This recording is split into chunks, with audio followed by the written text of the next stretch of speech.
bihi nasta'inu ala umuri dunya waddin. Salatu wassalamu ala asrafil anbiya'i wal mursalin wa imamil muttaqin wa ala alihi wa sahbihi ajma'in amma ba'du. Pemirsa Khilafadus yang dirahmati oleh Allah, jumpa lagi dengan program kesayangan kita yakni Kabar Petang. Hari ini kita akan bahas tema-tema terkini dengan narasumber yang kredibel tentu saja dari sudut pandang Islam. Inilah Kabar Petang selengkapnya.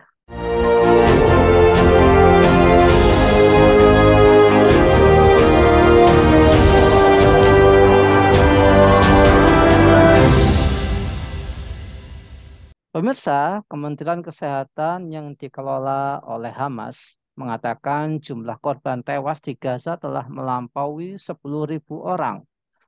Jumlah tersebut merupakan akumulasi setelah hampir 1 bulan pemboman oleh Israel Putus-putus ya? yang meningkatkan serangannya terhadap militer Palestina. Dilansir AFP Selasa 7 November 2023, diketahui Perdana Menteri Israel Benyamin Netanyahu telah berjanji tidak akan menyerah meskipun ada seruan untuk gencatan senjata. Pejabat Israel mengatakan hal itu buntut serangan Hamas pada 7 Oktober yang menyebabkan 1.400 orang tewas di Israel, yang menurutnya sebagian besar warga sipil dan menyebabkan lebih dari 240 orang disandera. Mengapa penguasa negeri-negeri kaum muslimin, termasuk penguasa Arab, yang tak pernah berubah dalam merespon tragedi di Palestina ini, sikap mereka tetap seolah acuh tak acuh. Nah, untuk apa dan untuk siapa mereka berpuasa? Lantas, apa pesan Rasulullah Muhammad SAW bagi para penguasa? Untuk membahasnya, kami terhubung dengan Ustadz Abu Inas dari Forum Tabayun. Assalamualaikum, Ustadz. Waalaikumsalam warahmatullahi wabarakatuh. Ustadz, ini kan sudah hampir sebulan kaum muslim di Palestina dibantai secara keji oleh Zionis Yahudi. Korban yang jatuh sudah mencapai angka 10.000 jiwa, termasuk bayi dan anak-anak. Sementara sikap para penguasa negeri kaum muslim, terutama penguasa-penguasa di negeri-negeri Arab, tetap stagnan. Yaitu hanya memberikan kutukan tanpa mengirim pasukan mereka. Nah, apakah ini bukti bahwa mereka ini lemah, Ustadz? Iya, ini em, kita melihat adanya indikasi bahwa penguasa-penguasa negeri Arab yang merupakan negeri-negeri yang paling dekat dengan Palestina, ini yang lemah itu bukan dari sisi militer. Yang lemah itu bukan dari sisi kekuatan ekonomi mereka, tetapi yang lemah itu adalah jiwanya. Ini, ya, secara militer mereka mempunyai kekuatan. Data-data itu bisa kita baca, bisa kita sajikan. Ya, kekuatan militer negeri-negeri Arab di sekitar Palestina. Apalagi menghadapi Hamas saja itu Israel sudah nampak sekali ya dari liputan yang beredar ya kan di media-media mainstream yang banyak berdiam tidak mengabarkan yang sebenarnya terjadi. Nah, dari medsos bisa kita lihat betapa Israel itu sebetulnya amat sangat lemah. Dari sisi apa? Dari sisi nyali mereka. Walaupun mereka ditunjang oleh kekuatan militer yang canggih, tapi ternyata kecanggihan alat-alat perang itu ternyata tetap tergantung ada yang mengendalikan. Nah, yang mengendalikan itu jiwanya jiwa yang lemah, ya, orang-orang Zionis Yahudi itu. Nah, jiwa yang lemah itu pula lah yang juga dimiliki oleh pemimpin-pemimpin Arab. Itu. Mengapa? Karena mereka lebih mencintai kedudukannya, mereka lebih mencintai hartanya, mereka lebih mencintai, lebih takut kepada Amerika, lebih takut kepada Israel daripada takutnya kepada Allah dan Rasulnya.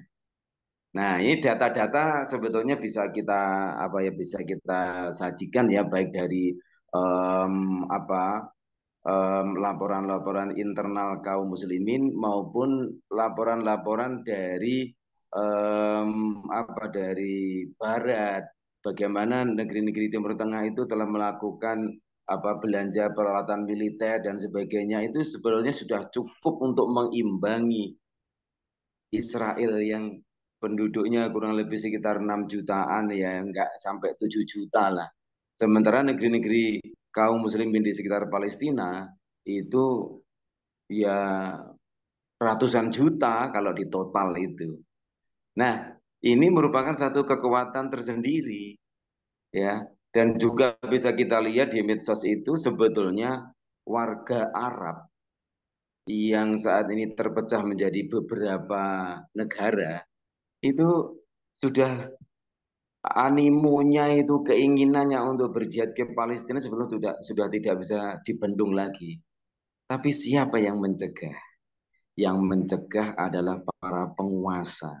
Jadi para penguasa itulah yang em, jiwanya lemah, lebih takut kepada Israel dan Amerika dibandingkan rasa takutnya kepada Allah dan Rasulnya.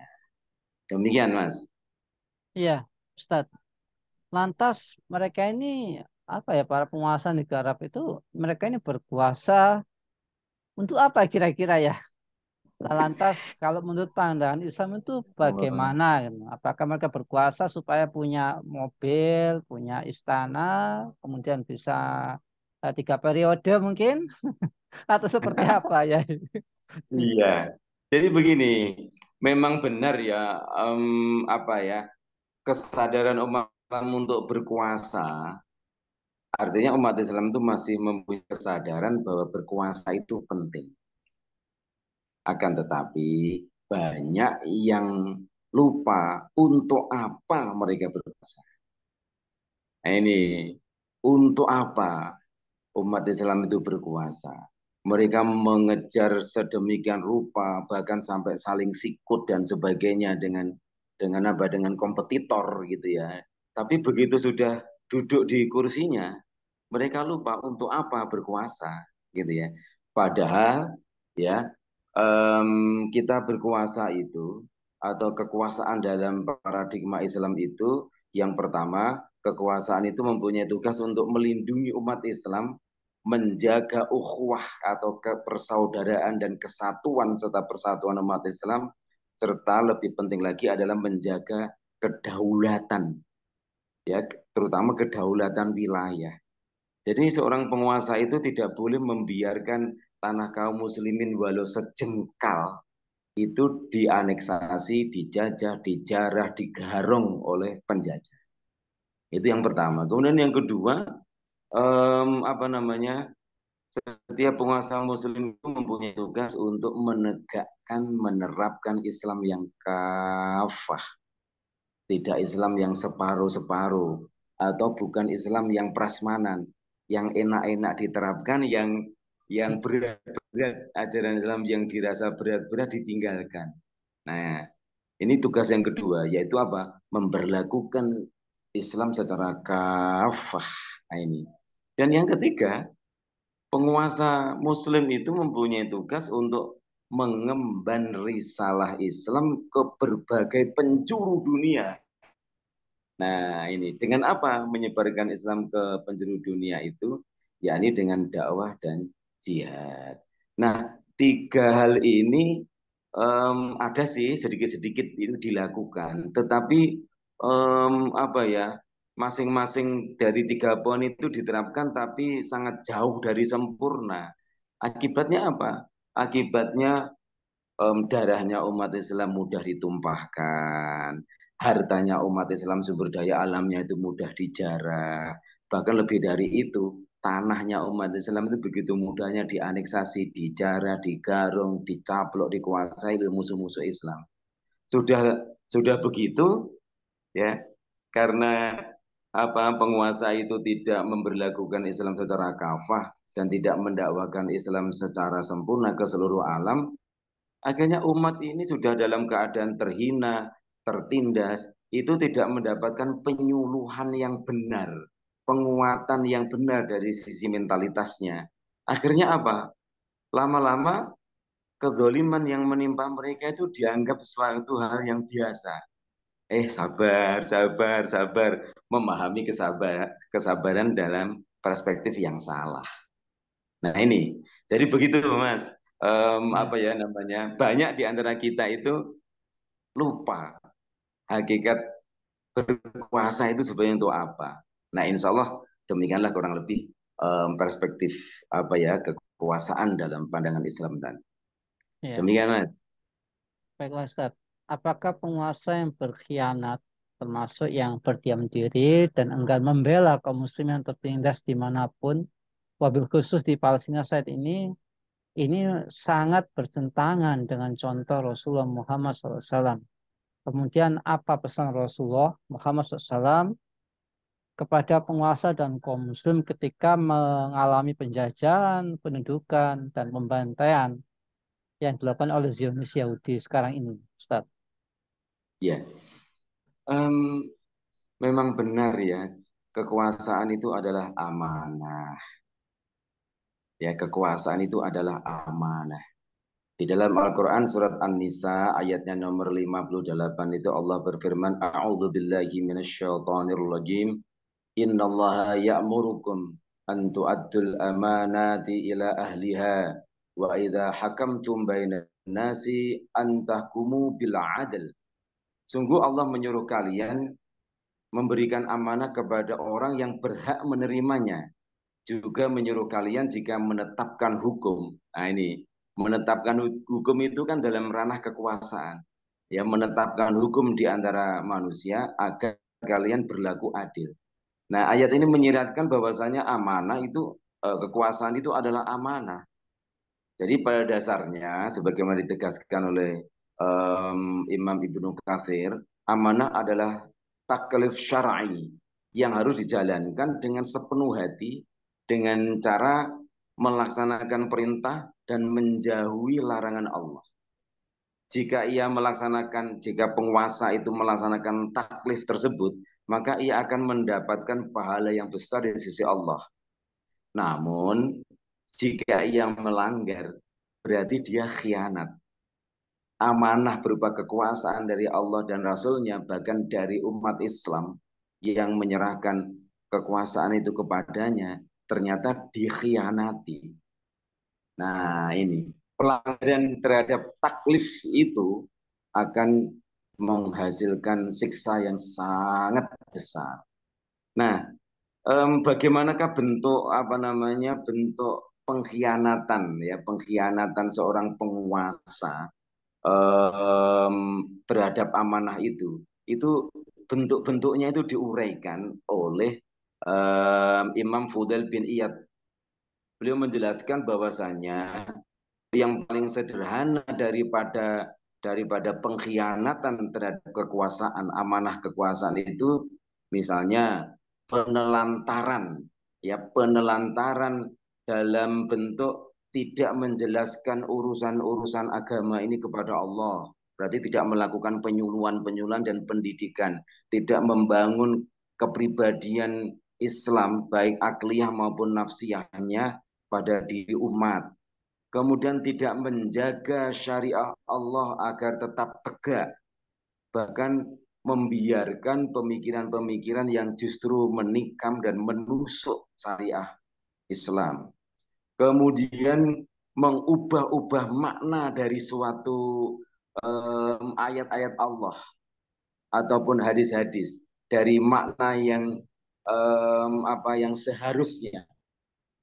Lebih dari itu kemudian menelantarkan penerapan hudud, ya menelantarkan penerapan hudud, ya sanksi dan sebagainya itu tidak diterapkan.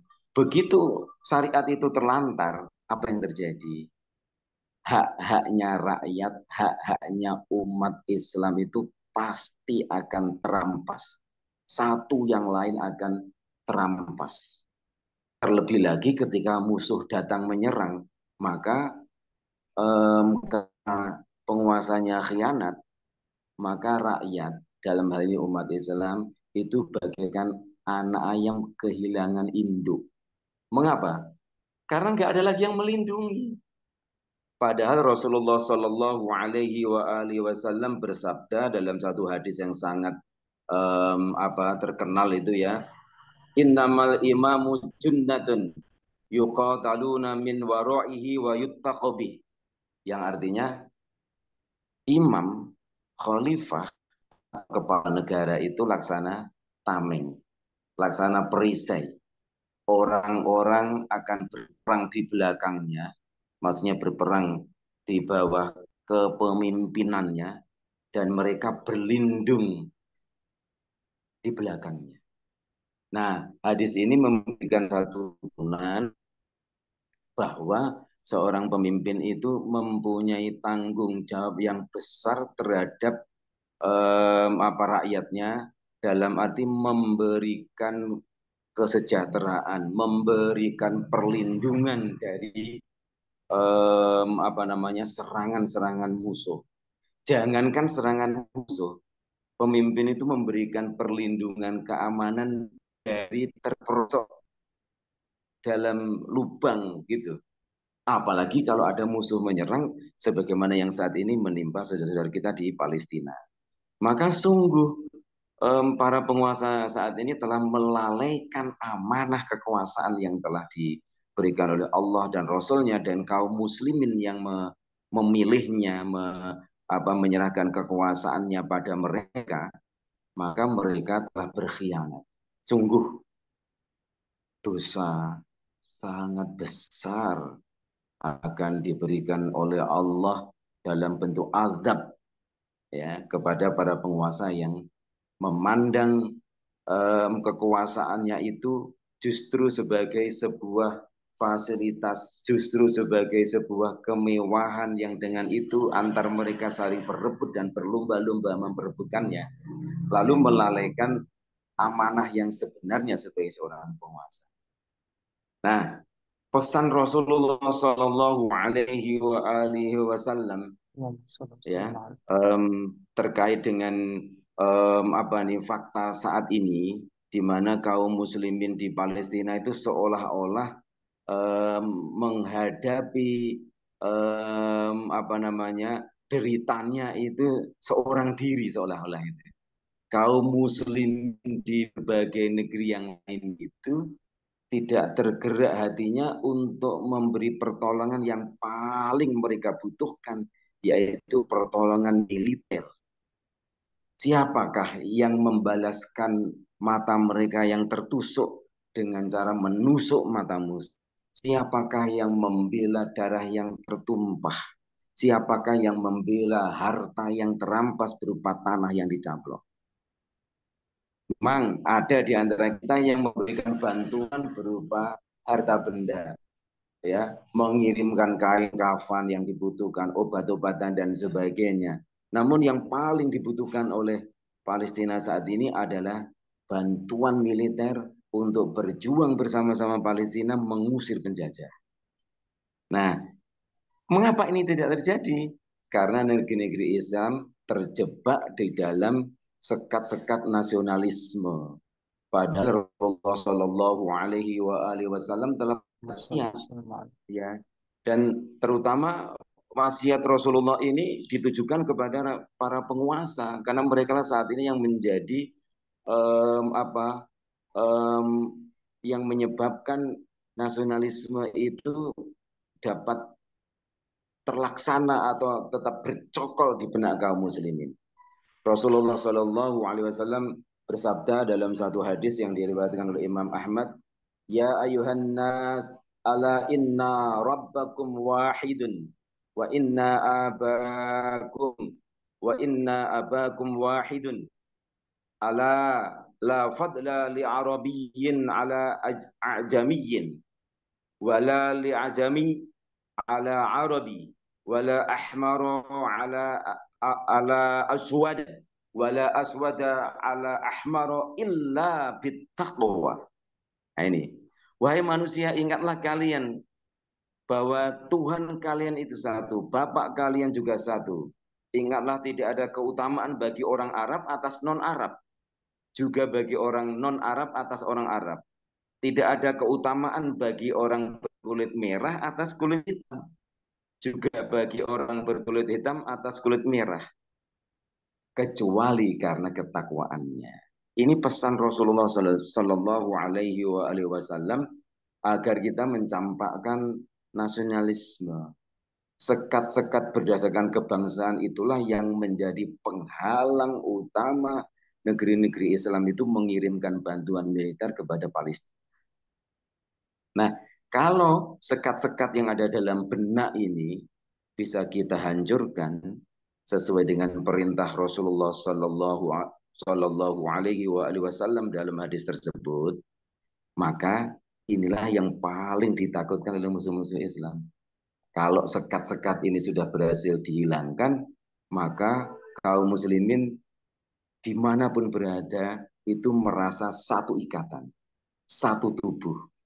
Kalau misalkan jari kakinya kesandung, maka seluruh tubuh itu merasakan meriangnya. Saat ini Palestina sedang dibombardir oleh Zionis Yahudi. Maka seluruh kaum muslim merasakan penderitaannya. Tetapi setelah itu apa yang dilakukan? Mau memberikan bantuan militer tidak bisa. Karena apa? Penguasa-penguasanya mempunyai keyakinan yang namanya nasionalisme tadi itu.